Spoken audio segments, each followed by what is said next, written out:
একজন যে প্রশ্ন তুলেছিলেন আজকেও অনেকে যুক্তি দিয়েছেন, সেখানে বলছে মেয়েদের কিভাবে নমিনেশন দেওয়া হবে, মেয়েদের নমিনেশন দিলে তো তারা পাশ করে না। তো আমি সেদিন সেই 30 বছর আগের কথাটি আজকে আমি পুনরাবৃত্তি করতে বাধ্য হচ্ছি। আমি বলছি তাহলে কি, আমি সেখানে উত্তর দিয়েছিলাম যে তাহলে কি আপনারা বলতে চাচ্ছেন যত ছেলেকে নমিনেশন দেওয়া হয় সবাই পাশ করে?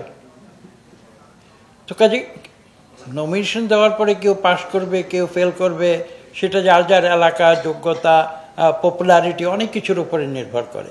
সেই কারণে দল নমিনেশন দেবে না মেয়েদের, এটা তো কোনো যুক্তি হতে পারে না। কাজে নমিনেশন দিতে হবে। এবং আমি কয়েকদিন আগে আরেকটি কথা বলেছিলাম, সুলতানা সেখানে ছিলেন। আমি বলেছিলাম যে সেখানে উদাহরণ দেওয়া হয়েছিল বাংলাদেশে মেয়েরা অত্যন্ত গুরুত্বপূর্ণ ভূমিকা বাংলাদেশে পালন করছে। এখানে প্রায় 4 মিলিয়ন অর্থাৎ 40 লক্ষ নারী শ্রমিক গার্মেন্টস ইন্ডাস্ট্রিতে আছে, যে গার্মেন্টস হচ্ছে বাংলাদেশের অর্থনীতির একটা অত্যন্ত শক্তিশালী একটি ধারক বাহক। আমি বলেছিলাম আমি তো এই গল্প শুনতে চাই না। বাংলাদেশের গার্মেন্টে 40 লক্ষ নারী শ্রমিক কাজ করে বাংলাদেশকে উন্নতির পথে নিয়ে যাচ্ছে, আমি সেটা শুনতে চাই না। আমি যেটা শুনতে চাই যে বাংলাদেশের জনসংখ্যার, যদি অনেকে বলেছেন আজকে বলেছেন অর্ধেক নারী নয়, বাংলাদেশের জনসংখ্যার অর্ধেকের বেশি নারী, এবং সেইখানে 300 সিটের পার্লামেন্টে 150 জনের বেশি, 151 জন কেন নারী প্রতিনিধি থাকবে না, আমি সেই প্রশ্ন করতে চাই। আমি জানি এটা অনেকে হয়তো বলবেন অবান্তর, অবাস্তব, অনেক প্রশ্নই আসবে, কিন্তু অবান্তর অবাস্তব নয়। রুয়ান্ডার উদাহরণ তো আপনারা একটু আগে দেখেছেন, আজকের যিনি কিনোট স্পিকার তিনি সেটা উপস্থাপন করেছেন। কাজে কোনো কিছুই অবাস্তব নয়। এখানে মূল জিনিসটা হচ্ছে যে সমাজ ব্যবস্থা, এবং একজন বক্তা বোধহয় নির্দিষ্টভাবে উল্লেখ করেছেন যে আমাদের মানসিকতার যে সমস্যা, সেই মানসিকতার সমস্যাটি যদি আমরা দূর করতে পারি এবং আজকের এই সমাজ ব্যবস্থাকে যদি আমরা পরিবর্তন করতে না পারি, তাহলে কিন্তু এই নারী মুক্তি, নারী আন্দোলন, নারী শক্তি, নারীর সমতা, এইসব সেমিনার বক্তৃতা করে কোনো লাভ হবে না। আমাদের অন্তর থেকে সেই পরিবর্তনটি আনতে হবে, আমি বিশ্বাস করি। এবং এটা বলা হয় যে পুরুষ শাসিত সমাজ ব্যবস্থা। আমরা জানি যে বার্মার উদাহরণটা জানি, ম্যাট্রিয়ার্কাল সোসাইটি, এটা জানি আমরা। তো পুরুষ শাসিত সমস্যা, আজকে যে উদাহরণটি আজকে জনাব মাসুদ সাহেব, যে তিনি অত্যন্ত চমৎকারভাবে তার মায়ের উদাহরণ দিয়ে আমাদের বলেছেন যে আমাদের এখানে ম্যাট্রিয়ার্কাল সোসাইটি না থাকলেও কাগজে কলমে মায়েরা অনেক কিছুই নিয়ন্ত্রণ করেন।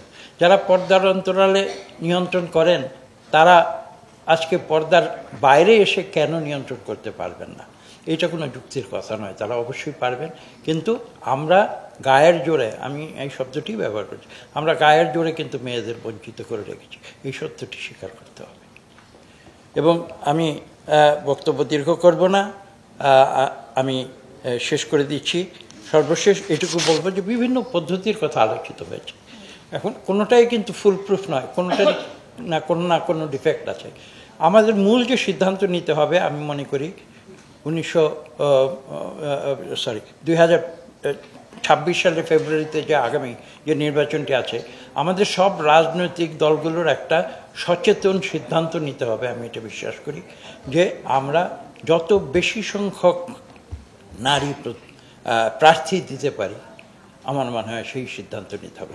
দেখুন, আইন করেও কিন্তু সমাধান হয় না। একটা আইন করা হয়েছিল, লিগ্যাল ফ্রেমওয়ার্ক অর্ডার আমাদের যেটা, বা আরপিও যেটা বলা হয়। আরপিওতে বলা হয়েছিল যে 2020 সালের মধ্যে প্রত্যেকটি রাজনৈতিক দলের অন্তত শতকরা 30% যে অফিস বেয়ার তার নারী হতে হবে। কোনো রাজনৈতিক দল এটা করেনি। সরকারি দলে ছিল, যেটা আওয়ামী লীগ এখন হয়তো নন ফাংশনাল বা হয়তো নিষিদ্ধ, সেই রাজনৈতিক দল সরকারের থেকেও তারা করেনি এটা, আর অন্যান্য যে রাজনৈতিক দল আছে তারাও সেটা করেনি। এবং খুব চমৎকার একটা যুক্তি দেওয়া হয় যে আমরা যোগ্য মেয়ে খুঁজে পাই না। আরে বাংলাদেশে অর্ধেকের বেশি জনসংখ্যা নারী, যোগ্য মেয়ে খুঁজে পাওয়া যাবে না, এইটা তো কোনো যুক্তির কথা হতে পারে না। হতে পারে লেখাপড়ার দিক থেকে হয়তো মেয়েরা অনেকটা পিছিয়ে আছে, কিন্তু রাজনীতি হওয়ার জন্য তো পিএইচডি ডিগ্রিধারী আমার মতো বোকা রাজনীতিক এরকম পিএইচডি ডিগ্রিধারী হওয়ার দরকার নেই।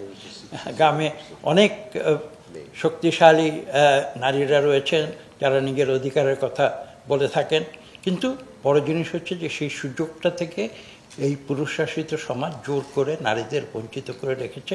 আমি বিশ্বাস করি সেই বেড়াজাল থেকে মেয়েদের বের হয়ে আসতে হবে। তবে এই কথাও সত্য, আমি সেটা যে শেষ কথা এটা বলবো যে এই আন্দোলনে শুধু মেয়েরা নয়, মেয়ে এবং নারী এবং পুরুষ উভয় মিলিতভাবে সেই জিঞ্জির ছিঁড়তে হবে, যেভাবে বাংলাদেশে মেয়েদের অধিকার সঠিকভাবে প্রতিষ্ঠিত হবে। আমি সেই প্রত্যাশা ব্যক্ত করছি।